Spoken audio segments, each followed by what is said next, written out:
ونصلی علی رسولہ الکریم اما بعد اعوذ باللہ من الشیطان الرجیم بسم اللہ الرحمن الرحیم اللہم صلی علی محمد وعلی آل محمد کما صلیت علی ابراہیم وعلی آل ابراہیم انک حمید مجید اللہم بارک علی محمد وعلی آل محمد کما بارکت علی ابراہیم وعلی آل ابراہیم انک حمید مجید۔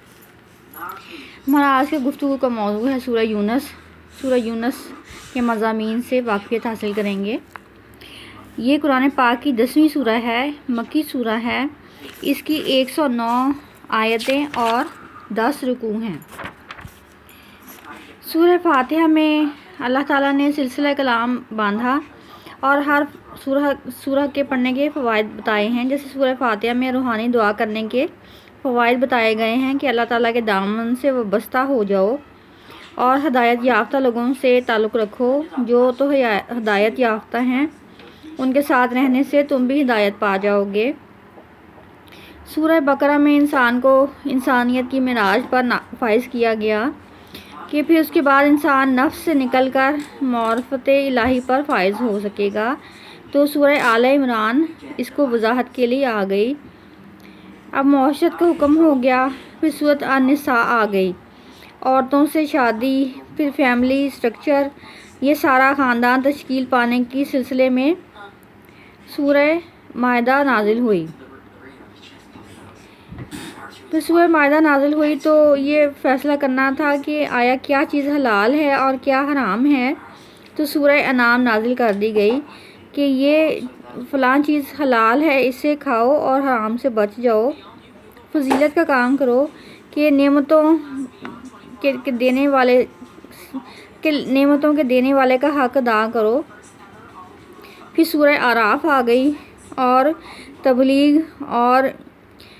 تبلیغ کے لیے رجوع کیا گیا کہ جو تو کچھ ایسے لوگ ملیں گے جو کہ بہت ہی پرسکون ذہنیت کے ہوں گے، کچھ ایسے ہوں گے جو کہ اپنے آپ میں مغرور سمجھتے ہوں گے، تو اس کو وضاحت کے لیے سورہ انفال آ گئی کہ لڑائی کی بھی کچھ حدود ہیں اور محاسبہ کس طرح سے خود کا کرنا ہے۔ پھر سورہ توبہ آ گئی کہ اگر دل کو چین نہیں اور دل میں کچھ خلش ہے تو اللہ تعالیٰ سے توبہ کر لی جائے، بے شک اللہ تعالیٰ توبہ قبول کرنے والے ہیں۔ پھر اللہ تعالیٰ کا انس کا اظہار کیا گیا تو سورہ یونس آ گئی۔ حضرت یونس علیہ السلام کی توبہ کا ذکر کیا اور ان کی قوم کی توبہ کا بھی ذکر کیا گیا۔ جب سچی توبہ کی گئی تو اللہ تعالیٰ نے قبول فرما لی۔ اللہ تعالیٰ نے اس سورہ مبارکہ میں سورہ یونس میں 10 عقلی اور 1 نقلی دلائل پیش کیے ہیں۔ قرآن پاک سچی کتاب ہے، دنیا میں راحت پا جانا سب سے بڑی نعمت ہے۔ سورہ یونس کو ہم تفصیل سے جانیں گے کہ یونس علیہ السلام کو ایک وہیل مچھلی نے نگل لیا تھا۔ کیونکہ پیغمبر بعد میں بھی زندہ رہے تو اس کی داستان کس طرح سے ہے کہ حضرت یونس علیہ السلام نائنوے شہر میں رہتے تھے اور وہاں کے لوگ بت پرست تھے اور نہایت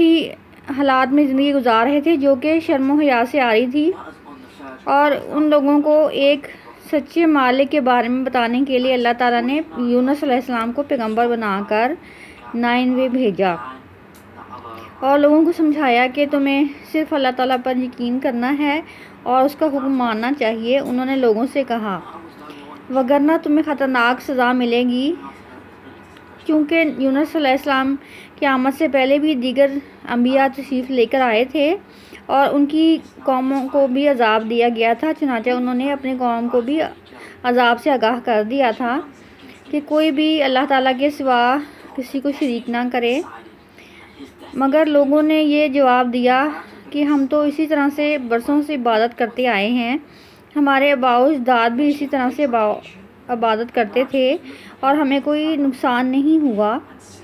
پیغمبر نے لوگوں کو اللہ کے بارے میں سمجھانے کی بہت کوشش کی، لیکن لوگ انہیں نظر انداز کرتے رہے اور اپنی بے وقوفیوں پر اور اپنی جہالت پر قائم رہے۔ اللہ تعالیٰ سے ڈرنے کے بجائے انہوں نے پیغمبر سے یہ کہا کہ وہ کسی دھمکی سے نہیں ڈرتے، تو پیغمبر مایوس ہو گئے اور انہوں نے نائنوے کو چھوڑ کر جانے کا فیصلہ کر لیا۔ پیغمبر بے صبر ہو گئے تھے اور انہوں نے اللہ تعالیٰ کے حکم کے آنے کا انتظار بھی نہ کیا اور شہر کو چھوڑ دیا اور اللہ تعالیٰ سے اجازت لینا بھی گوارا نہ کی۔ وہ سمجھتے تھے کہ اللہ ان سے ناراض ہوں گے اور کسی اور قصبے میں جانے کا ارادہ کر لیا۔ ان کے جاتے ہی آسمان کا رنگ بدلنے لگا، ایسے لگا کہ جیسے چاروں طرف آگ سی لگ گئی ہے۔ لوگ ڈر گئے، نوح کی قوم کی بربادی انہیں یاد آ گئی۔ دھیرے دھیرے یہ یقین ان کے دلوں پر چھا گیا کہ واقعی اللہ تعالیٰ ایک ہیں اور اگر انہوں نے اللہ تعالیٰ کی اطاعت نہ کی تو وہ تباہ و برباد ہو جائیں گے۔ نائنوے کے لوگ اپنے کیے گناہوں کی واقعی معافی مانگنے لگے تھے۔ جیسے جیسے آسمان سے اللہ تعالیٰ نے آسمان سے اللہ تعالیٰ نے یہ سنا تو انہوں نے سزا نہ دینے کا فیصلہ کیا اور محفوظ ترین لوگوں کو بنا دیا۔ یونس علیہ السلام واپس لوٹنا نہ چاہتے تھے اور وہ سفر پر نکل گئے اور ایک جہاز میں سوار ہو گئے جو کہ ایک بحری جہاز تھا۔ دریا میں پورا دن ٹھنڈی ہواؤں کے ساتھ سکون سے گزر گیا، لیکن جیسے ہی رات آئی تو دریا اچانک بدل گیا کیونکہ یہ اللہ کا حکم تھا اور ایک بھیانک طوفان آیا اور ایسے لگا کہ جیسے جہاز ٹکڑے ٹکڑے ہو جائے گا۔ جہاز کو اوپر نیچے لہریں کرتی پہاڑوں سے اونچی اٹھنے لگیں۔ جہاز میں سبھی لوگ تھر تھر کانپنے لگے۔ کپتان نے اپنے جہاز کے لوگوں سے کہا کہ ہمیں جہاز کو ہلکا کرنا پڑے گا ورنہ ہم سبھی ڈوب جائیں گے۔ جہاز کا سامان پانی میں پھینک دیا گیا، لیکن جہاز کو ابھی اور ہلکا کرنا ضروری تھا، لہٰذا انہوں نے فیصلہ کیا کہ ان میں سے ہی کسی ایک کو سمندر میں پھینکنا ہوگا۔ اسی دوران ایک بڑی وہیل مچھلی اس کے دریا کے کنارے نظر آئی۔ اللہ تعالیٰ نے وہیل مچھلی کو حکم دیا کہ وہ پانی کے اوپر رہے اور اس نے حکم کی تعمیل کی۔ وہیل مچھلی جہاز کا پیچھا کرتی رہی جیسا کہ اسے اللہ تعالیٰ کی طرف سے حکم ملا تھا۔ جہاز کے پچھلے حصے میں کپتان نے اس سے کہا کہ ہم سارے لوگوں کے نام کی پرچیاں بنائیں گے، جس کے نام کی پرچی نکلے گی ہم اسے سمندر میں پھینک دیں گے۔ یونس علیہ السلام نے بھی بڑی بے دلی سے اس کام میں حصہ لیا اور ان کے نام کی پرچی بھی لکھی گئی۔ جب ساری پرچیوں میں سے ایک پرچی نکالی گئی تو اس میں یونس علیہ السلام کا نام نکل آیا۔ لوگ جانتے تھے کہ پیغمبر ان میں سے سب سے زیادہ عزت دار انسان ہیں اور انہیں سمندر میں نہ پھینکنا چاہتے تھے، چنانچہ انہوں نے دوبارہ پرچیاں نکالنے کا فیصلہ کیا۔ جب دوبارہ پرچیاں نکالیں تو پھر سے پیغمبر کا نام ہی آیا۔ لوگوں نے ایک آخری فیصلہ کیا کہ آخری پرچی پر بھی ہم نام لکھ کر دیکھتے ہیں، مگر آخری پرچی پر بھی پیغمبر کا نام ہی آیا۔ اب پیغمبر یونس علیہ السلام کو احساس ہونے لگا کہ یہ سب اللہ تعالیٰ کی رضا سے ہی ہو رہا ہے اور اللہ تعالیٰ انہیں سزا دے رہے ہیں۔ چنانچہ انہوں نے خود ہی دریا میں چھلانگ لگا دی۔ رات کا وقت تھا اور آسمان پر آندھی سی چھا رہی تھی، کالی دھند کے بادل تھے اور انہوں نے جب چھلانگ لگائی تو اللہ کا نام لیتے رہے۔ پھر انہوں نے سمندر میں چھلانگ لگائی اور سمندر کی لہروں میں غائب ہو گئے۔ بڑی وہیل مچھلی جو کہ تعاقب کر رہی تھی، اس نے پیغمبر کو ان لہروں پر تیرتے ہوئے دیکھا اور بنا کوئی وقت گوائے ایک ہی بار میں انہیں نگل لیا۔ وہیل نے اپنے دانت بند کر لیے تو ایسے محسوس ہوا جیسے کسی نے جیل خانے میں بند کر دیا ہو۔